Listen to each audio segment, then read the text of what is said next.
Item ಯಾವುದೇ ಇರಲಿ try ಮಾಡಿ ಆಚಿ ಚಿಕನ್ ಮಸಾಲಾ. ಇನ್ನು ಡಿಕೆ ಶಿವಕುಮಾರ್ ಸಂಪುಟ ಸೇರೋದಕ್ಕೆ ಶಾಸಕರು ಕೂಡ ಸರ್ಕಸ್ ಮಾಡ್ತಿದ್ದಾರೆ. ದೆಹಲಿ ಪ್ರವಾಸ ಕೈಗೊಳ್ಳೋದಕ್ಕೆ ಈಶ್ವರ್ ಖಂಡ್ರೆ ಪ್ಲಾನ್ ಮಾಡಿದ್ದಾರೆ.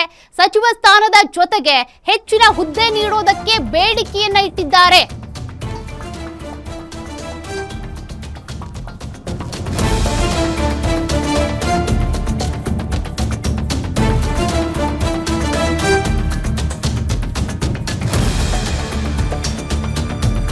ನೋಡಿ, ಒಂದ್ ಕಡೆ ಶಾಸಕರು ಸಚಿವ ಸ್ಥಾನಕ್ಕಾಗಿ ಲಾಭಿ ಮಾಡ್ತಾ ಇದ್ರೆ, ಮತ್ತೊಂದ್ ಕಡೆ ಸಚಿವ ಸ್ಥಾನದಲ್ಲೇ ಇದ್ದಂತ ಈಶ್ವರ್ ಖಂಡ್ರೆ ಅವರ ಪ್ಲಾನ್ ಬೇರೆ. ಸಚಿವ ಸ್ಥಾನದ ಜೊತೆಗೆ ಹೆಚ್ಚಿನ ಹುದ್ದೆ ನೀಡಿ ಅಂತ ಬೇಡಿಕೆ ಇಟ್ಟಿದ್ದಾರಂತೆ. ಇವತ್ತು ಸಂಜೆ ದೆಹಲಿಗೆ ತೆರಳೋದಕ್ಕೆ ಈಶ್ವರ್ ಖಂಡ್ರೆ ಚಿಂತನೆ ನಡೆಸಿದ್ದಾರೆ ಅನ್ನುವಂತ ಮಾಹಿತಿ. ಹೈಕಮಾಂಡ್ ಮುಂದೆ ಬೇಡಿಕೆ ಇಡೋದಕ್ಕೆ ಖಂಡ್ರೆ ಪ್ಲಾನ್ ಮಾಡ್ಕೊಂಡಿದ್ದಾರಂತೆ.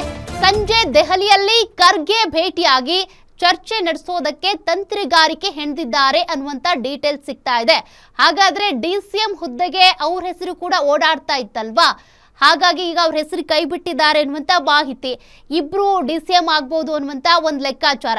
ಹಾಗಾಗಿನೇ ಈ ಸಚಿವ ಸ್ಥಾನದ ಜೊತೆಗೆ ಮತ್ತೊಂದು ಪ್ರಮುಖ ಹುದ್ದೆಯನ್ನು ಸ್ಥಾನಮಾನವನ್ನು ಕೊಡಿ ಅನ್ನುವಂತ ಬೇಡಿಕೆ ಇಡೋದಕ್ಕೆ ಈಶ್ವರ್ ಖಂಡ್ರೆ ಅವರು ದೆಹಲಿಗೆ ತೆರಳಲಿದ್ದಾರಂತೆ. ನೋಡೋಣ ಏನ್ ಬೇಡಿಕೆ ಇಡ್ತಾರೆ ಅಂತ.